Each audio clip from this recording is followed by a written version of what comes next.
ಕಟಕ ರಾಶಿಯವರೇ, ಈ ಕ್ಷಣ ನೀವು ಈ ವಿಡಿಯೋ ನೋಡುತ್ತಿರುವುದು ಕಾಕತಾಳೀಯವಲ್ಲ. ಇದು ದೇವರ ಯೋಜನೆ. ಇದು ಆಕಾಶದಿಂದ ನಿಮಗೆ ಬಂದ ಒಂದು ಸಂದೇಶ. ನೀವು ಎಷ್ಟೋ ದಿನಗಳಿಂದ ಒಳಗೊಳಗೆ ಅಳುತ್ತಿದ್ದೀರಿ, ಹೊರಗೆ ನಗು ತೋರಿಸುತ್ತೀರಿ, ಆದರೆ ಒಳಗೆ ಒಂದು ಭಾರ ಇದೆ, ಒಂದು ಸಂಕಟ ಇದೆ. ಅದು ಏನೆಂದು ನಿಮಗೆ ಸರಿಯಾಗಿ ವಿವರಿಸಲು ಆಗುತ್ತಿಲ್ಲ. ಕೆಲವೊಮ್ಮೆ ಬೆಳಗ್ಗೆ ಎದ್ದಾಗ ಮನಸ್ಸಿಗೆ ಭಾರ ಅನ್ನಿಸುತ್ತದೆ. ಯಾಕೆ ಹೀಗಾಗುತ್ತಿದೆ ಎಂದು ಗೊತ್ತಾಗುತ್ತಿಲ್ಲ. ಆದರೆ ಇಂದು ನಾನು ನಿಮಗೆ ಒಂದು ಮಾತು ಹೇಳಬೇಕು. ದೇವರು ನಿಮ್ಮನ್ನು ಮರೆತಿಲ್ಲ. ಆ ಚಂದ್ರಮ ದೇವರು, ನಿಮ್ಮ ಕಟಕ ರಾಶಿಯ ಅಧಿಪತಿ, ಇಂದು ನಿಮ್ಮ ಕಡೆಗೆ ತಿರುಗಿ ನೋಡುತ್ತಿದ್ದಾರೆ. ಆಕಾಶದಲ್ಲಿ ಗ್ರಹಗಳು ಬದಲಾಗುತ್ತಿವೆ. ನಿಮ್ಮ ಜೀವನದ ಕತ್ತಲೆ ಮುಗಿಯಲಿದೆ. ಬೆಳಕು ಬರುತ್ತಿದೆ, ನಿಜವಾಗಿಯೂ ಬರುತ್ತಿದೆ. ನೀವು ಈ ಮಾತುಗಳನ್ನು ಕೇಳಿ ಮನಸ್ಸಿನಲ್ಲಿ ಅಂದುಕೊಳ್ಳಬಹುದು, ಎಲ್ಲರೂ ಹೀಗೆ ಹೇಳುತ್ತಾರೆ ಎಂದು. ಆದರೆ ಕಟಕ ರಾಶಿಯವರೇ, ಈ ಬಾರಿ ವಿಷಯ ಬೇರೆ. ಈ ಬಾರಿ ಗ್ರಹಗಳ ಸ್ಥಾನ ಬೇರೆ. ಈ ಬಾರಿ ಕಾಲ ಬದಲಾಗಿದೆ. ನೀವು ಅನುಭವಿಸಿದ ನೋವು, ನೀವು ಸಹಿಸಿದ ಅವಮಾನ, ನೀವು ಕಳೆದುಕೊಂಡ ಅವಕಾಶಗಳು, ನೀವು ಒಂಟಿಯಾಗಿ ಕಳೆದ ರಾತ್ರಿಗಳು, ಇವೆಲ್ಲವೂ ಈಗ ಒಂದು ಅರ್ಥ ಪಡೆದುಕೊಳ್ಳಲಿವೆ. ದೇವರ ಕೃಪೆ ನಿಮ್ಮ ಮೇಲೆ ಬೀಳಲು ಶುರುವಾಗಿದೆ. ಆ ಕೃಪೆ ಮಳೆಯಂತೆ ಬರುತ್ತಿದೆ. ನಿಮ್ಮ ಜೀವನದ ಒಣ ನೆಲ ಮತ್ತೆ ಹಸಿರಾಗಲಿದೆ. ಕಟಕ ರಾಶಿ ಎಂದರೆ ಚಂದ್ರನ ರಾಶಿ, ಭಾವನೆಗಳ ರಾಶಿ, ಹೃದಯದ ರಾಶಿ. ಈ ರಾಶಿಯಲ್ಲಿ ಹುಟ್ಟಿದವರು ಮನಸ್ಸಿನಲ್ಲಿ ತುಂಬಾ ಮೃದುವಾಗಿರುತ್ತಾರೆ. ಬೇರೆಯವರ ನೋವನ್ನು ತಮ್ಮ ನೋವಂತೆ ಅನುಭವಿಸುತ್ತಾರೆ. ತಮ್ಮ ನೋವನ್ನು ಮಾತ್ರ ಒಳಗೆ ಇಟ್ಟುಕೊಳ್ಳುತ್ತಾರೆ. ಇದೇ ಕಟಕ ರಾಶಿಯ ಶಕ್ತಿ ಮತ್ತು ಇದೇ ಕಟಕ ರಾಶಿಯ ಸವಾಲು. ನೀವು ತುಂಬಾ ಕೊಟ್ಟಿದ್ದೀರಿ ಜೀವನದಲ್ಲಿ, ಮನೆಯಲ್ಲಿ, ಕೆಲಸದ ಜಾಗದಲ್ಲಿ, ಸಂಬಂಧಗಳಲ್ಲಿ, ಸ್ನೇಹದಲ್ಲಿ. ಆದರೆ ನಿಮಗೆ ಸಿಕ್ಕಿದ್ದು ಎಷ್ಟು? ಕೆಲವೊಮ್ಮೆ ಬರೀ ನಿರಾಸೆ, ಕೆಲವೊಮ್ಮೆ ಬರೀ ಮೌನ. ಆದರೆ ಈ ಎಲ್ಲ ಅನ್ಯಾಯಗಳನ್ನು ಆಕಾಶ ನೋಡಿದೆ. ಆ ಗ್ರಹಗಳು ನಿಮ್ಮ ಕಷ್ಟಗಳನ್ನು ದಾಖಲಿಸಿಕೊಂಡಿವೆ. ಈಗ ಉತ್ತರ ಬರುವ ಸಮಯ. ಈಗ ಫಲ ಸಿಗುವ ಕಾಲ. ಈ ವಿಡಿಯೋ ನೋಡುತ್ತಿರುವ ನಿಮ್ಮೆಲ್ಲರ ಜೀವನದಲ್ಲಿ ಏನೋ ಒಂದು ದೊಡ್ಡ ಬದಲಾವಣೆ ಆಗಲಿದೆ. ಅದು ನಿಮ್ಮ ಕನಸಿನಲ್ಲೂ ಕಾಣದ ರೀತಿಯ ಬದಲಾವಣೆ. ದೇವರ ಯೋಜನೆ ಯಾವಾಗಲೂ ನಮ್ಮ ಯೋಚನೆಗಿಂತ ದೊಡ್ಡದು. ನಾವು ಒಂದು ಕದ ಮುಚ್ಚಿದಾಗ ದೇವರು 10 ಕಿಟಕಿಗಳನ್ನು ತೆರೆಯುತ್ತಾರೆ. ನೀವು ಈ ಮಾತನ್ನು ನಂಬಿರಿ, ಏಕೆಂದರೆ ಗ್ರಹ ಸ್ಥಾನಗಳು ಅದನ್ನೇ ಹೇಳುತ್ತಿವೆ. ಕಟಕ ರಾಶಿಯವರಿಗೆ ಇನ್ನು ಮುಂದೆ ಬರುವ ದಿನಗಳು ಬಹಳ ವಿಶೇಷ. ತಿರುವು ಬರಲಿದೆ, ಅದೊಂದು ದೈವಿಕ ತಿರುವು. ಕಟಕ ರಾಶಿಯ ಪ್ರಿಯ ಜಾತಕರೇ, ನೀವು ಈ ವಿಡಿಯೋ ನೋಡುತ್ತಿರುವ ಈ ಕ್ಷಣ ಒಂದು ಪವಿತ್ರ ಕ್ಷಣ. ದೇವರ ಕೃಪೆ ನಿಮ್ಮ ಮೇಲೆ ಇದೆ ಎಂದು ಅರ್ಥ ಮಾಡಿಕೊಳ್ಳಿ. ಈ ಸಂದೇಶವನ್ನು ನಂಬಿ ನಡೆಯಿರಿ. ನಿಮ್ಮ ಜೀವನದಲ್ಲಿ ಮಹಾ ಪರಿವರ್ತನೆ ಆಗಲಿದೆ. ಆ ಪರಿವರ್ತನೆ ಹೇಗೆ ಬರುತ್ತದೆ, ಯಾವ ಕ್ಷೇತ್ರದಲ್ಲಿ ಬರುತ್ತದೆ, ಯಾವ ಸಮಯದಲ್ಲಿ ಬರುತ್ತದೆ ಎಂಬುದನ್ನು ನಾನು ಒಂದೊಂದಾಗಿ ವಿವರಿಸುತ್ತೇನೆ. ಮನಸ್ಸು ತೆರೆದಿಟ್ಟು ಕೇಳಿರಿ, ಶಾಂತವಾಗಿ ಕೂತು ಕೇಳಿರಿ, ಏಕೆಂದರೆ ಇಲ್ಲಿ ಹೇಳುವ ಪ್ರತಿ ಮಾತು ನಿಮ್ಮ ಜೀವನದ ಬಗ್ಗೆಯೇ ಇದೆ. ನೀವು ಈ ವಿಡಿಯೋ ನೋಡುತ್ತಿದ್ದೀರಿ ಎಂದರೆ ನಿಮ್ಮ ಮನಸ್ಸಿನಲ್ಲಿ ಒಂದು ದೈವಿಕ ಆಸ್ಥೆ ಇದೆ. ಆ ಆಸ್ಥೆ ನಿಮ್ಮನ್ನು ರಕ್ಷಿಸುತ್ತದೆ. ಈಗ ನೀವು ಒಂದು ಕೆಲಸ ಮಾಡಿ, ನಿಮ್ಮ ಇಷ್ಟದೇವರ ಹೆಸರನ್ನು ಕೆಳಗೆ ಕಮೆಂಟ್ ಮಾಡಿ. ಶಿವ ಎಂದಾದರೂ ಸರಿ, ವಿಷ್ಣು ಎಂದಾದರೂ ಸರಿ, ದುರ್ಗಾಮಾತೆ ಎಂದಾದರೂ ಸರಿ, ಗಣೇಶ ಎಂದಾದರೂ ಸರಿ. ಯಾರ ಮೇಲೆ ನಿಮಗೆ ನಂಬಿಕೆ ಇದೆಯೋ, ಯಾರ ಹೆಸರು ಕೇಳಿದ ತಕ್ಷಣ ನಿಮ್ಮ ಮನಸ್ಸಿಗೆ ಶಾಂತಿ ಸಿಗುತ್ತದೆಯೋ, ಆ ದೇವರ ಹೆಸರನ್ನು ಇಲ್ಲಿ ಬರೆಯಿರಿ. ಆ ಒಂದು ಕ್ರಿಯೆ ಸಹ ಒಂದು ಪ್ರಾರ್ಥನೆ, ಆ ಒಂದು ಹೆಜ್ಜೆ ಸಹ ಒಂದು ದೈವ ಸಂಪರ್ಕ. ನಿಮ್ಮ ಭಕ್ತಿ ದೇವರಿಗೆ ತಲುಪುತ್ತದೆ. ದೇವರ ಕೃಪೆ ನಿಮಗೆ ತಲುಪುತ್ತದೆ. ಈ ವಿಡಿಯೋ ನಿಮ್ಮ ಮನಸ್ಸಿಗೆ ಮುಟ್ಟಿದ್ದರೆ, ನಿಮ್ಮ ಹೃದಯ ಹೌದು ಎನ್ನುತ್ತಿದ್ದರೆ, ಈ ಸಂದೇಶ ನಿಮಗೆ ಉಪಯೋಗವಾಗುತ್ತದೆ ಎನ್ನಿಸಿದರೆ, ಈ ವಿಡಿಯೋವನ್ನು ನಿಮ್ಮ ಪ್ರಿಯರೊಂದಿಗೆ ಹಂಚಿಕೊಳ್ಳಿ. ಕಟಕ ರಾಶಿಯಲ್ಲಿ ಹುಟ್ಟಿದ ನಿಮ್ಮ ತಾಯಿ, ನಿಮ್ಮ ಅಣ್ಣ, ನಿಮ್ಮ ಸ್ನೇಹಿತ, ನಿಮ್ಮ ಮಗು, ಯಾರಿಗಾದರೂ ಈ ಸಂದೇಶ ತಲುಪಲಿ. ದೇವರ ಕೃಪೆ ಎಲ್ಲರಿಗೂ ಹರಡಲಿ. ಪ್ರತಿ ಮನೆಯಲ್ಲೂ ಬೆಳಕು ಬರಲಿ. ನಿಮ್ಮ ಜಾತಕ ಓದಿಸಿಕೊಳ್ಳಬೇಕು ಎನ್ನಿಸಿದರೆ, ನಿಮ್ಮ ಮದುವೆ ಹೊಂದಾಣಿಕೆ ಪರಿಶೀಲಿಸಬೇಕು ಎನ್ನಿಸಿದರೆ, ಜೀವನದ ಮುಂದಿನ ದಾರಿ ತಿಳಿಯಬೇಕು ಎನ್ನಿಸಿದರೆ, ಈ ವಿಡಿಯೋದ ಕಮೆಂಟ್ ವಿಭಾಗದಲ್ಲಿ ವಿವರಗಳನ್ನು ನೋಡಿ. ಅಲ್ಲಿ ಸಂಪರ್ಕ ಮಾಹಿತಿ ಇದೆ. ಜ್ಯೋತಿಷ ಶಾಸ್ತ್ರ ಒಂದು ದೀಪ. ಆ ದೀಪ ನಿಮ್ಮ ದಾರಿಯನ್ನು ತೋರಿಸಲಿ ಎಂಬ ಭಾವದಿಂದ ಈ ಸೇವೆ ನಡೆಯುತ್ತಿದೆ. ದೇವರ ಹೆಸರಿನಲ್ಲಿ, ಭಕ್ತಿಯ ನೆಲೆಯಲ್ಲಿ, ನಿಮ್ಮ ಒಳಿತಿಗಾಗಿ. ಈಗ ಗ್ರಹಗಳ ಬಗ್ಗೆ ಮಾತನಾಡೋಣ. ಕಟಕ ರಾಶಿಯ ಮೇಲೆ ಈಗ ಯಾವ ಗ್ರಹ ಶಕ್ತಿಗಳು ಕಾರ್ಯನಿರ್ವಹಿಸುತ್ತಿವೆ ಎಂಬುದು ತುಂಬಾ ಮಹತ್ವದ ವಿಷಯ. ಈ ಗ್ರಹ ಸ್ಥಾನಗಳನ್ನು ಅರ್ಥ ಮಾಡಿಕೊಂಡರೆ ನಿಮ್ಮ ಜೀವನದಲ್ಲಿ ಆಗುತ್ತಿರುವ ಬದಲಾವಣೆಗಳ ಹಿಂದಿನ ಕಾರಣ ಅರ್ಥ ಆಗುತ್ತದೆ. ಮೊದಲು ಗುರು ಗ್ರಹದ ಬಗ್ಗೆ ಹೇಳುತ್ತೇನೆ. ಗುರು ಎಂದರೆ ಜ್ಞಾನ, ಸಂಪತ್ತು, ಅಭಿವೃದ್ಧಿ, ಧರ್ಮ, ಶ್ರೇಯಸ್ಸು. ಗುರು ದೇವರ ಗ್ರಹ. ದೇವ ಗುರು ಬೃಹಸ್ಪತಿ. ಕಟಕ ರಾಶಿಯ ಮೇಲೆ ಗುರು ಈಗ ಒಂದು ವಿಶೇಷ ಸ್ಥಾನದಿಂದ ದೃಷ್ಟಿ ಹಾಕುತ್ತಿದ್ದಾರೆ. ಗುರು ದೃಷ್ಟಿ ಬಿದ್ದ ಜಾಗದಲ್ಲಿ ಕತ್ತಲು ಇರಲು ಆಗುವುದಿಲ್ಲ. ಗುರು ದೃಷ್ಟಿ ಬಿದ್ದ ಜಾಗದಲ್ಲಿ ಬರಿಗೈ ಇರಲು ಆಗುವುದಿಲ್ಲ. ಈ ಗ್ರಹ ನಿಮ್ಮ 9ನೇ ಮತ್ತು 12ನೇ ಭಾವಗಳ ಮೇಲೆ ಪ್ರಭಾವ ಬೀರುತ್ತಿದ್ದಾನೆ. 9ನೇ ಭಾವ ಭಾಗ್ಯ ಭಾವ, ಅಲ್ಲಿ ಗುರು ಶಕ್ತಿ ಸೇರಿದರೆ ಭಾಗ್ಯ ಉದಯಿಸಲು ಶುರುವಾಗುತ್ತದೆ. ನೀವು ಅದನ್ನು ಗ್ರಹಿಸಲು ಸಾಧ್ಯವಾಗದಿದ್ದರೂ ಅದು ನಡೆಯುತ್ತಿರುತ್ತದೆ. ಒಂದು ದಿನ ಹಠಾತ್ತಾಗಿ ನೀವು ಅರಿಯುತ್ತೀರಿ, ಅರೆ ನನ್ನ ಜೀವನ ಬದಲಾಗಿದೆ ಎಂದು. ಗುರು ಹಾಗೆ ಕೆಲಸ ಮಾಡುತ್ತಾರೆ, ಮೆಲ್ಲಗೆ ಆದರೆ ಆಳವಾಗಿ. 12ನೇ ಭಾವ ಎಂದರೆ ವಿದೇಶ, ಆಧ್ಯಾತ್ಮ, ಮೋಕ್ಷ, ಖರ್ಚು, ಮಾನಸಿಕ ಹಿಂಸೆ. ಇಲ್ಲಿ ಗುರು ಪ್ರಭಾವ ಇದ್ದರೆ ವಿದೇಶ ಸಂಪರ್ಕ ಬರಬಹುದು. ಆಧ್ಯಾತ್ಮಿಕ ಒಲವು ಹೆಚ್ಚಾಗುತ್ತದೆ. ಮನಸ್ಸಿನ ಗೊಂದಲ ಕ್ರಮೇಣ ಕಡಿಮೆಯಾಗುತ್ತದೆ. ಇದು ಕಟಕ ರಾಶಿಯವರಿಗೆ ಬಹಳ ಅಗತ್ಯ ಇತ್ತು. ಏಕೆಂದರೆ ಕಟಕ ರಾಶಿಯವರು ಮನಸ್ಸಿನಲ್ಲಿ ಎಷ್ಟೋ ಭಾರ ಹೊತ್ತು ನಡೆಯುತ್ತಿದ್ದೀರಿ. ಆ ಭಾರ ಇಳಿಯಲಿದೆ. ಗುರು ಅದನ್ನು ಲಘುವಾಗಿ ಮಾಡಲಿದ್ದಾರೆ. ಗುರುವಿನ ಪ್ರಭಾವ ಏಕಾಏಕಿಯಾಗುವುದಿಲ್ಲ. ಅದು ನದಿಯಂತೆ ನಿಧಾನಕ್ಕೆ ಹರಿಯುತ್ತದೆ. ಆದರೆ ಹರಿಯಲು ಶುರುವಾದ ಮೇಲೆ ಯಾರಿಂದಲೂ ತಡೆಯಲಾಗುವುದಿಲ್ಲ. ಕಟಕ ರಾಶಿಯವರ ಜೀವನದಲ್ಲಿ ಗುರು ಈ ನದಿಯನ್ನು ಹರಿಸಲು ಶುರು ಮಾಡಿದ್ದಾರೆ. ಮುಂದಿನ ಕೆಲವು ತಿಂಗಳುಗಳಲ್ಲಿ ಈ ಹರಿವು ಇನ್ನಷ್ಟು ಬಲಪಡೆಯಲಿದೆ. ಇನ್ನು ಶನಿ ಗ್ರಹ. ಶನಿ ಎಂದರೆ ಎಲ್ಲರಿಗೂ ಭಯ. ಆದರೆ ಶನಿ ನ್ಯಾಯದ ದೇವರು. ಶನಿ ನಿಮ್ಮ ಕರ್ಮಕ್ಕೆ ತಕ್ಕ ಫಲ ಕೊಡುತ್ತಾರೆ. ನೀವು ಒಳ್ಳೆಯ ಕೆಲಸ ಮಾಡಿದ್ದರೆ ಶನಿ ಉತ್ತಮ ಫಲ ಕೊಡುತ್ತಾರೆ. ಕೆಟ್ಟ ಕೆಲಸ ಮಾಡಿದ್ದರೆ ಪಾಠ ಕಲಿಸುತ್ತಾರೆ. ಕಟಕ ರಾಶಿಯವರು ಸ್ವಭಾವತಃ ಒಳ್ಳೆಯವರು, ಮೃದು ಮನಸ್ಸಿನವರು, ತ್ಯಾಗ ಮಾಡಿ ಬದುಕಿದವರು. ಇದನ್ನು ಶನಿ ದೇವರು ಗಮನಿಸಿದ್ದಾರೆ. ಕಟಕ ರಾಶಿಗೆ ಶನಿ ಈಗ ಒಂದು ಪ್ರತ್ಯೇಕ ಸ್ಥಾನದಲ್ಲಿ ಇದ್ದಾರೆ. ಈ ಎಲ್ಲಾ ಗ್ರಹ ಶಕ್ತಿಗಳ ನಡುವೆ ಕಟಕ ರಾಶಿಯವರಿಗೆ ಈಗ ಅತ್ಯಂತ ಮುಖ್ಯವಾಗಿ ಬೇಕಿರುವುದು ಒಂದೇ ಒಂದು ವಿಷಯ. ಅದು ದೇವರ ಸಂಪರ್ಕ. ನಿಮ್ಮ ಮನಸ್ಸು ಎಷ್ಟೇ ಆಯಾಸಗೊಂಡಿರಲಿ, ನಿಮ್ಮ ಜೀವನದಲ್ಲಿ ಎಷ್ಟೇ ಕಷ್ಟಗಳು ಬಂದಿರಲಿ, ಈ ಕ್ಷಣದಿಂದ ನೀವು ಒಂದು ನಿರ್ದಿಷ್ಟ ರೀತಿಯಲ್ಲಿ ನಿಮ್ಮ ಆಧ್ಯಾತ್ಮಿಕ ಶಕ್ತಿಯನ್ನು ಜಾಗೃತಗೊಳಿಸಿದರೆ ಗ್ರಹಗಳ ಕೋಪ ಕೂಡ ಕರಗಿ ಹೋಗುತ್ತದೆ, ಕರ್ಮ ಶುದ್ಧಿಯಾಗುತ್ತದೆ ಮತ್ತು ದೇವರ ಕೃಪೆ ನಿಮ್ಮ ಜೀವನದ ಪ್ರತಿಯೊಂದು ಮೂಲೆಯನ್ನು ತುಂಬಿಕೊಳ್ಳಲು ಆರಂಭಿಸುತ್ತದೆ. ಮೊದಲನೆಯದಾಗಿ ಕಟಕ ರಾಶಿಯ ಅಧಿಪತಿ ಚಂದ್ರ. ಚಂದ್ರನಿಗೆ ಸಂಬಂಧಿಸಿದ ಉಪಾಯಗಳು ನಿಮ್ಮ ಜೀವನದಲ್ಲಿ ಅತ್ಯಂತ ಶೀಘ್ರ ಫಲ ನೀಡುತ್ತವೆ. ಪ್ರತಿ ಸೋಮವಾರ ಬೆಳಿಗ್ಗೆ ಸ್ನಾನ ಮಾಡಿ ಬಿಳಿ ಬಣ್ಣದ ಹೂವುಗಳನ್ನು ತೆಗೆದುಕೊಂಡು ಶಿವನ ದೇವಸ್ಥಾನಕ್ಕೆ ಹೋಗಿ ಅಲ್ಲಿ ಶಿವಲಿಂಗಕ್ಕೆ ಶುದ್ಧವಾದ ನೀರಿನಿಂದ ಅಭಿಷೇಕ ಮಾಡಿ. ಈ ಒಂದು ಕ್ರಿಯೆ ಮಾತ್ರ ನಿಮ್ಮ ಚಂದ್ರ ದೋಷವನ್ನು ಕ್ರಮೇಣ ನಿವಾರಣೆ ಮಾಡುತ್ತದೆ. ಚಂದ್ರ ಬಲಗೊಂಡಾಗ ಮನಸ್ಸು ಶಾಂತವಾಗುತ್ತದೆ, ಭಾವನೆಗಳು ನಿಯಂತ್ರಣಕ್ಕೆ ಬರುತ್ತವೆ ಮತ್ತು ನಿರ್ಧಾರ ತೆಗೆದುಕೊಳ್ಳುವ ಶಕ್ತಿ ಹೆಚ್ಚಾಗುತ್ತದೆ. ಶನಿಯ ಒತ್ತಡದಿಂದ ಮುಕ್ತರಾಗಲು ನೀವು ಮಾಡಬೇಕಾದದ್ದು ಏನೆಂದರೆ ಪ್ರತಿ ಶನಿವಾರ ಸಂಜೆ ಎಳ್ಳೆಣ್ಣೆ ದೀಪ ಬೆಳಗಿಸಿ ಶನಿ ದೇವರ ಮುಂದೆ ನಿಂತು ನಿಮ್ಮ ಮನಸ್ಸಿನಲ್ಲಿರುವ ಎಲ್ಲಾ ನೋವುಗಳನ್ನು ಮೌನವಾಗಿ ಹೇಳಿಕೊಳ್ಳಿ. ಅಳಬೇಕೆನ್ನಿಸಿದರೆ ಅಳಿ. ಆ ಕಣ್ಣೀರು ನಿಮ್ಮ ಕರ್ಮಗಳನ್ನು ತೊಳೆಯುವ ಪವಿತ್ರ ಮಾಧ್ಯಮ. ಶನಿ ದೇವರು ಕ್ರೂರಿಯಲ್ಲ, ಅವರು ಕರ್ಮ ಫಲ ನೀಡುವ ನ್ಯಾಯಾಧೀಶ. ನಿಮ್ಮ ಸಾತ್ವಿಕ ಭಾವನೆಗಳನ್ನು ಅವರು ಖಂಡಿತ ಗಮನಿಸುತ್ತಾರೆ. ಶನಿ ದೇವರಿಗೆ ಕಪ್ಪು ಎಳ್ಳು ಮತ್ತು ಊಡಿನ ಹೂವು ಅರ್ಪಿಸಿ. ಈ ಸಣ್ಣ ಕ್ರಿಯೆ ನಿಮ್ಮ ಜೀವನದ ಶನಿ ಪ್ರಭಾವವನ್ನು ಮೃದುಗೊಳಿಸುತ್ತದೆ. ರಾಹು ಕೇತುಗಳ ನಕಾರಾತ್ಮಕ ಪ್ರಭಾವದಿಂದ ಮುಕ್ತಿ ಪಡೆಯಲು ಪ್ರತಿ ಮಂಗಳವಾರ ಮತ್ತು ಶನಿವಾರ ದುರ್ಗಾ ದೇವಿಯ ಮುಂದೆ ದೀಪ ಬೆಳಗಿಸಿ ದುರ್ಗಾ ಸಪ್ತಶತಿಯ ಒಂದೆರಡು ಶ್ಲೋಕಗಳನ್ನಾದರೂ ಪಠಿಸಿ. ರಾಹುಕೇತು ಉಂಟು ಮಾಡುವ ಭ್ರಮೆ, ಅನಿಶ್ಚಿತತೆ ಮತ್ತು ಮನಸ್ಸಿನ ಅಸ್ಥಿರತೆ ಎಲ್ಲವೂ ದೇವಿಯ ಶಕ್ತಿಯ ಮುಂದೆ ನಿಲ್ಲಲಾರವು. ದೇವಿ ಕಾಳಿಯ ಮಂತ್ರ ಜಪ ಮಾಡಿದರಂತೂ ರಾಹುವಿನ ಅಸ್ಥಿರ ಶಕ್ತಿ ತ್ವರಿತವಾಗಿ ನಿಯಂತ್ರಣಕ್ಕೆ ಬರುತ್ತದೆ. ಕಟಕ ರಾಶಿಯವರಿಗೆ ದೇವಿ ಆರಾಧನೆ ಯಾವಾಗಲೂ ಅತ್ಯಂತ ಫಲಕಾರಿ.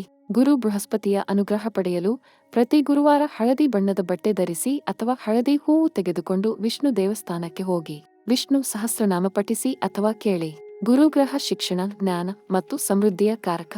ಅವರ ಅನುಗ್ರಹ ಇದ್ದಾಗ ಜೀವನದ ಪ್ರತಿಯೊಂದು ಹೆಜ್ಜೆಯಲ್ಲೂ ಸರಿಯಾದ ನಿರ್ಧಾರ ತೆಗೆದುಕೊಳ್ಳುವ ಶಕ್ತಿ ಸಿಗುತ್ತದೆ. ಜ್ಞಾನದ ಬೆಳಕು ಬಂದಾಗ ಕತ್ತಲಿನ ತೊಂದರೆಗಳೆಲ್ಲ ತಾನಾಗಿಯೇ ದೂರ ಸರಿಯುತ್ತವೆ. ಇನ್ನು ನಿಮ್ಮ ದೈನಂದಿನ ಜೀವನದಲ್ಲಿ ಒಂದು ಅತ್ಯಂತ ಸರಳ ಆದರೆ ಬಹಳ ಶಕ್ತಿಶಾಲಿಯಾದ ಅಭ್ಯಾಸ ಪ್ರಾರಂಭಿಸಿ. ಪ್ರತಿ ಬೆಳಿಗ್ಗೆ ಎದ್ದ ತಕ್ಷಣ ನೆಲಕ್ಕೆ ಕಾಲಿಡುವ ಮೊದಲು ಭೂಮಿ ತಾಯಿಗೆ ಮನಸ್ಸಿನಲ್ಲಿ ನಮಸ್ಕಾರ ಮಾಡಿ. ಅನಂತರ ಸ್ನಾನ ಮಾಡಿ ದೇವರ ಮುಂದೆ ದೀಪ ಬೆಳಗಿಸಿ ಮತ್ತು ಕನಿಷ್ಠ 5 ನಿಮಿಷ ಮೌನವಾಗಿ ಕುಳಿತು ನಿಮ್ಮ ಇಷ್ಟದೇವರ ಧ್ಯಾನ ಮಾಡಿ. ಈ 5 ನಿಮಿಷ ನಿಮ್ಮ ಇಡೀ ದಿನದ ಶಕ್ತಿಯನ್ನು ನಿರ್ಧರಿಸುತ್ತದೆ. ಆಧ್ಯಾತ್ಮಿಕ ವಿಜ್ಞಾನ ಇದನ್ನು ಸ್ಪಷ್ಟವಾಗಿ ಹೇಳುತ್ತದೆ.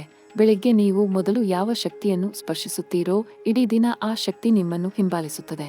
ಕರ್ಮ ಶುದ್ಧಿಗಾಗಿ ಮತ್ತೊಂದು ಅಮೂಲ್ಯ ಉಪಾಯ ಏನೆಂದರೆ ನಿಮ್ಮ ಜೀವನದಲ್ಲಿ ನೀವು ನೋವು ಕೊಟ್ಟ ಅಥವಾ ನೋವು ಪಡೆದ ಜನರ ಬಗ್ಗೆ ಕ್ಷಮೆ ಭಾವನೆ ಬೆಳೆಸಿಕೊಳ್ಳಿ.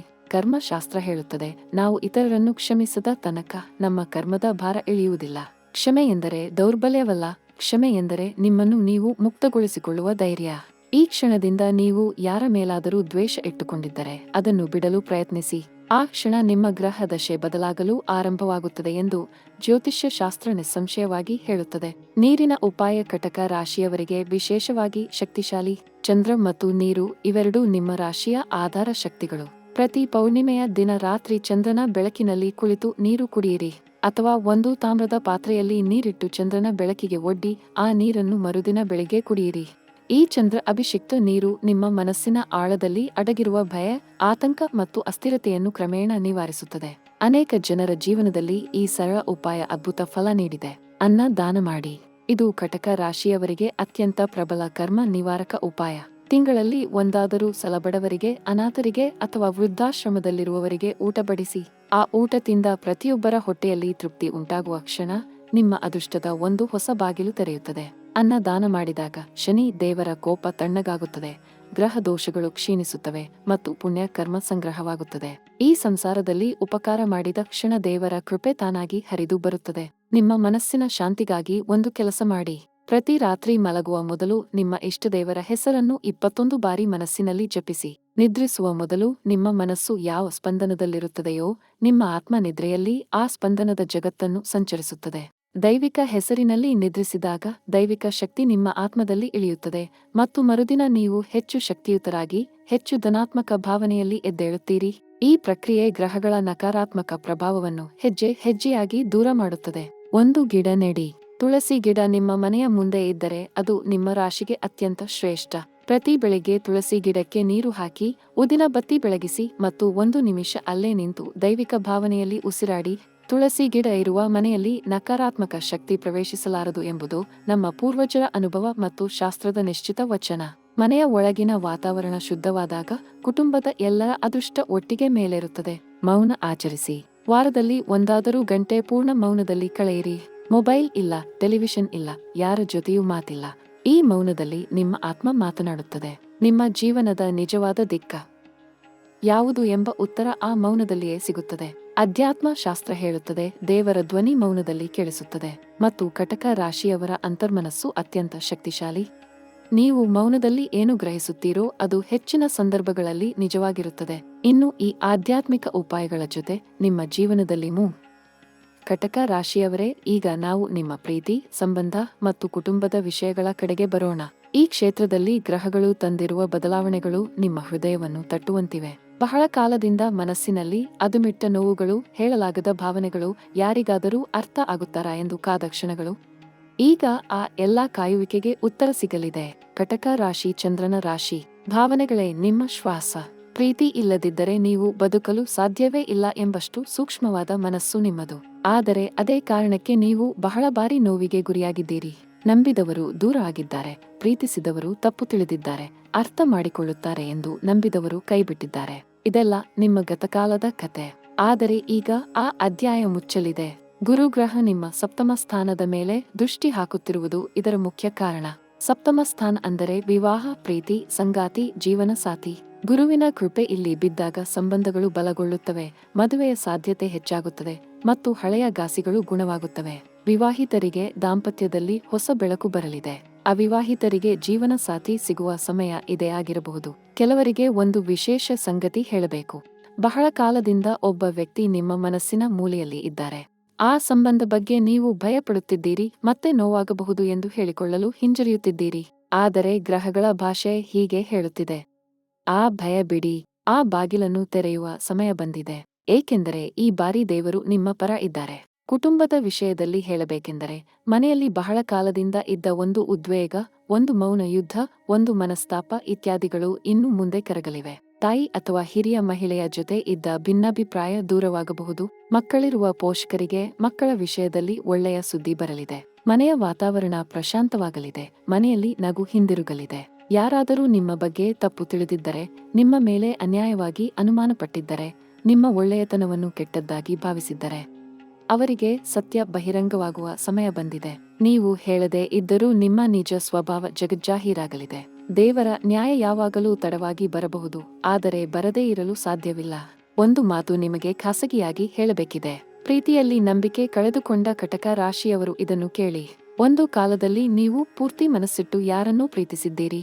ಅವರು ನಿಮ್ಮ ಜೀವನದಿಂದ ಹೋಗಿ ನಿಮ್ಮನ್ನು ಒಳಗಿಂದ ಮುರಿದಿದ್ದಾರೆ. ಆ ಗಾಯ ಇನ್ನೂ ಮಾಗಿಲ್ಲ.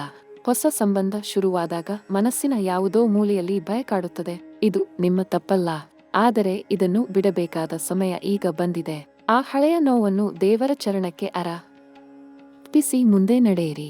ಈ ಕ್ಷಣದಿಂದ ನಿಮ್ಮ ಪ್ರೀತಿಯ ಕತೆಗೆ ಹೊಸ ಅಧ್ಯಾಯ ಆರಂಭವಾಗಲಿದೆ. ಮದುವೆ ವಿಷಯದಲ್ಲಿ ಕಾಯುತ್ತಿರುವ ಕಟಕ ರಾಶಿಯವರಿಗೆ ಒಂದು ವಿಶೇಷ ಸಂದೇಶ ಇದೆ. ಬಹಳ ಕಾಲದಿಂದ ಮದುವೆ ನಿಂತಿದೆ, ಒಂದಲ್ಲ ಒಂದು ಕಾರಣಕ್ಕೆ ಸಂಬಂಧ ಮುರಿಯುತ್ತಿದೆ, ಮನೆಯಲ್ಲಿ ಒತ್ತಡ ಹೆಚ್ಚಾಗುತ್ತಿದೆ ಎಂದಿದ್ದರೆ ಈ ಅವಧಿಯಲ್ಲಿ ಗ್ರಹಗಳ ಸ್ಥಿತಿ ಬದಲಾಗಿದೆ. ಗುರು ಮತ್ತು ಶುಕ್ರ ಒಟ್ಟಿಗೆ ಕೆಲಸ ಮಾಡಿದಾಗ ವಿವಾಹದ ಅಡಚಣೆಗಳು ತೊಲಗುತ್ತವೆ. ಯೋಗ್ಯ ಸಾಥಿ ಸಿಗುತ್ತಾರೆ. ಕುಟುಂಬದ ಒಪ್ಪಿಗೆ ಸಿಗುತ್ತದೆ. ಬಾಳ ಸಂಗಾತಿ ಸಿಗುವ ಕ್ಷಣ ಈ ಅವಧಿಯಲ್ಲಿ ಬರಬಹುದು. ಕಟಕ ರಾಶಿಯಲ್ಲಿ ಜನಿಸಿದ ಕೆಲವರ ಜೀವನದಲ್ಲಿ ದೂರ ಆಗಿದ್ದ ಒಬ್ಬ ನಿಕಟ ವ್ಯಕ್ತಿ ಮತ್ತೆ ಹಿಂದಿರುಗಬಹುದು. ಜಗಳ ಆಗಿ ಮಾತು ನಿಂತಿದ್ದ ಸ್ನೇಹಿತ ಅಥವಾ ಸಂಬಂಧಿ ಕ್ಷಮೆ ಕೇಳಲು ಬರಬಹುದು. ಅಥವಾ ನೀವೇ ಒಂದು ಹೆಜ್ಜೆ ಮುಂದಿಟ್ಟು ಆ ಸಂಬಂಧ ಸರಿ ಮಾಡುವ ಶಕ್ತಿ ನಿಮ್ಮಲ್ಲಿ ಉದಿಸಬಹುದು. ಈ ಗ್ರಹ ಸ್ಥಿತಿ ಸಂಬಂಧಗಳನ್ನು ಗುಣಪಡಿಸುತ್ತದೆ. ಸೇತುವೆ ಕಟ್ಟಲು ಸಹಾಯ ಮಾಡುತ್ತದೆ. ಮನಸ್ಸುಗಳ ನಡುವಿನ ಅಂತರ ಕಡಿಮೆ ಮಾಡುತ್ತದೆ. ಒಂದು ಎಚ್ಚರಿಕೆ ಮಾತ್ರ ಹೇಳಬೇಕು. ಈ ಅವಧಿಯಲ್ಲಿ ನೀವು ಭಾವನಾತ್ಮಕವಾಗಿ ತುಂಬಾ ಸೂಕ್ಷ್ಮವಾಗಿ ಇರುತ್ತೀರಿ. ಯಾರಾದರೂ ಒಂದು ಮಾತು ಕಟುವಾಗಿ ಆಡಿದರೂ ಮನಸ್ಸಿಗೆ ತಾಗಿಬಿಡುತ್ತದೆ. ಪ್ರತಿ ಮಾತಿಗೂ ಪ್ರತಿಕ್ರಿಯಿಸಬೇಡಿ. ತಾಳ್ಮೆ ಇರಲಿ. ಭಾವನೆಗಳನ್ನು ನಿಯಂತ್ರಿಸಿ ನಡೆದರೆ ಸಂಬಂಧಗಳು ಇನ್ನಷ್ಟು ಗಟ್ಟಿಯಾಗುತ್ತವೆ. ಮನಸ್ಸಿಗೆ ನೋವಾದಾಗ ದೇವರ ಮುಂದೆ ಕುಳಿತು ಮಾತನಾಡಿ. ಅವರು ಕೇಳುತ್ತಾರೆ, ಉತ್ತರ ಕೊಡುತ್ತಾರೆ. ಈಗ ಆರೋಗ್ಯ ಮತ್ತು ಶಿಕ್ಷಣದ ವಿಷಯಕ್ಕೆ ಬರೋಣ. ಕಟಕ ರಾಶಿಯವರ ಆರೋಗ್ಯದ ವಿಷಯದಲ್ಲಿ ಗ್ರಹಗಳು ಏನು ಹೇಳುತ್ತಿವೆ ಎಂದರೆ, ಈ ಅವಧಿ ಆರೋಗ್ಯದ ಬಗ್ಗೆ ಹೆಚ್ಚು ಗಮನ ಹರಿಸಬೇಕಾದ ಸಂದರ್ಭ. ಬಹಳ ಕಾಲದಿಂದ ನಿರ್ಲಕ್ಷ್ಯ ಮಾಡಿದ ಆರೋಗ್ಯ ಸಮಸ್ಯೆಗಳಿದ್ದರೆ ಇನ್ನು ಮೇಲೆ ಅದನ್ನು ನಿರ್ಲಕ್ಷ್ಯ ಮಾಡಬಾರದು. ಶಿಷ್ಟ ಸ್ಥಾನದಲ್ಲಿ ರಾಹು ಇರುವ ಕಾರಣ ಅಚಾನಕ್ ಆದ ಆರೋಗ್ಯ ಸಮಸ್ಯೆಗಳು ಬರಬಹುದು. ಆದ್ದರಿಂದ ಮುಂಚಿತವಾಗಿ ಎಚ್ಚರ ವಹಿಸಿ. ನಿದ್ರಾ ಕೊರತೆ, ತಲೆನೋವು, ಮಾನಸಿಕ ಒತ್ತಡ, ಹೊಟ್ಟೆ ಸಂಬಂಧಿ ಸಮಸ್ಯೆಗಳು ಈ ಅವಧಿಯಲ್ಲಿ ಕಾಣಿಸಿಕೊಳ್ಳಬಹುದು. ಕಟಕ ರಾಶಿ ಜಲ ರಾಶಿಯಾಗಿರುವ ಕಾರಣ ಮನಸ್ಸಿನ ಒತ್ತಡ ನೇರವಾಗಿ ದೇಹದ ಮೇಲೆ ಪರಿಣಾಮ ಬೀರುತ್ತದೆ. ಆದ್ದರಿಂದ ಮನಸ್ಸನ್ನು ಶಾಂತವಾಗಿ ಇಟ್ಟುಕೊಳ್ಳುವುದು ಅತ್ಯಂತ ಮುಖ್ಯ. ಧ್ಯಾನ, ಪ್ರಾಣಾಯಾಮ, ಬೆಳಿಗ್ಗೆ ನಡಿಗೆ, ಪ್ರಕೃತಿಯ ನಡುವೆ ಸಮಯ ಕಳೆಯುವುದು ತುಂಬಾ ಉಪಯೋಗಕಾರಿ. ಆದರೆ ಒಂದು ಒಳ್ಳೆಯ ಸುದ್ದಿ ಇದೆ. ಗುರುಗ್ರಹದ ಕೃಪೆಯಿಂದ ದೀರ್ಘಕಾಲದಿಂದ ಇದ್ದ ಆರೋಗ್ಯ ಸಮಸ್ಯೆಗಳಿಗೆ ಪರಿಹಾರ ಸಿಗಬಹುದು. ವರ್ಷಗಳಿಂದ ಬಳಲಿದ ಯಾವುದೋ ಕಾಯಿಲೆ ಸರಿ ಆಗಬಹುದು. ಸರಿಯಾದ ವೈದ್ಯ ಸಿಗಬಹುದು. ಸರಿಯಾದ ಔಷಧ ಸಿಗಬಹುದು. ದೇವರ ಕೃಪೆಯಿಂದ ದೇಹ ಮತ್ತು ಮನಸ್ಸು ಎರಡೂ ಗುಣಮುಖ ಆಗಲಿರುವ ಸಂಕೇತ ಗ್ರಹ ಸ್ಥಿತಿಯಲ್ಲಿ ಕಾಣಿಸುತ್ತಿದೆ. ಶಿಕ್ಷಣದ ವಿಷಯದಲ್ಲಿ ಹೇಳಬೇಕೆಂದರೆ ವಿದ್ಯಾರ್ಥಿಗಳಿಗೆ ಈ ಅವಧಿ ಅತ್ಯಂತ ಶ್ರೇಷ್ಠ. ಯಾವ ವಿಷಯದಲ್ಲಿ ತೊಂದರೆ ಇತ್ತೋ ಅಲ್ಲಿ ಈಗ ಸ್ಪಷ್ಟತೆ ಬರಲಿದೆ. ಒಳ್ಳೆಯ ಶಿಕ್ಷಕ ಸಿಗಬಹುದು. ಒಳ್ಳೆಯ ಮಾರ್ಗದರ್ಶಕ ಸಿಗಬಹುದು. ಸ್ಪರ್ಧಾತ್ಮಕ ಪರೀಕ್ಷೆಗಳಲ್ಲಿ ಫಲ ಸಿಗಬಹುದು. ಬಹಳ ಕಾಲದಿಂದ ಓದಿ ಸೋತ ವಿದ್ಯಾರ್ಥಿಗಳಿಗೆ ಹೇಳುತ್ತೇನೆ, ಒಂದು ಬಾರಿ ಮತ್ತೆ ಪ್ರಯತ್ನಿಸಿ. ಈ ಬಾರಿ ಗ್ರಹಗಳ ಶಕ್ತಿ ನಿಮ್ಮ ಪರ ಇದೆ. ವಿದೇಶ ಯಾತ್ರೆ ಅಥವಾ ವಿದೇಶ ಶಿಕ್ಷಣದ ಬಗ್ಗೆ ಯೋಚಿಸುತ್ತಿರುವ ಕಟಕ ರಾಶಿಯವರಿಗೆ ವಿಶೇಷ ಸಂದೇಶ ಇದೆ. ರಾಹು ಗ್ರಹ ವಿದೇಶ ಯಾತ್ರೆಯ ಕಾರಕ. ಈ ಅವಧಿಯಲ್ಲಿ ವಿದೇಶ ಸಂಬಂಧಿ ಅವಕಾಶಗಳು ತೆರೆದುಕೊಳ್ಳಬಹುದು. ವಿದೇಶದಲ್ಲಿ ಓದಲು ಅಥವಾ ಕೆಲಸಕ್ಕೆ ಹೋಗಲು ಅವಕಾಶ ಬರಬಹುದು. ದೀರ್ಘಕಾಲ ನಡೆಯದ ವೀಸಾ ಅಥವಾ ಪ್ರಯಾಣ ಸಂಬಂಧಿ ಕಾರ್ಯಗಳು ಈ ಅವಧಿಯಲ್ಲಿ ಪೂರ್ಣ ಆಗಬಹುದು. ಆದರೆ ಪ್ರಯಾಣದ ಸಮಯದಲ್ಲಿ ಒಂದು ಎಚ್ಚರಿಕೆ ಮಾತ್ರ: ಅವಸರ ಮಾಡಬೇಡಿ. ಯಾವ ಯೋಜನೆ ಮಾಡಿದರೂ ಮೊದಲು ಎಲ್ಲ ವಿಷಯ ಸರಿ ತಿಳಿದುಕೊಂಡು ನಂತರ ಮುಂದುವರಿಯಿರಿ. ನಂಬಿಕಸ್ಥ ವ್ಯಕ್ತಿಯ ಮಾರ್ಗದರ್ಶನ ಪಡೆದು ನಿರ್ಣಯ ತೆಗೆದುಕೊಳ್ಳಿ. ಅಪರಿಚಿತ ವ್ಯಕ್ತಿಗಳ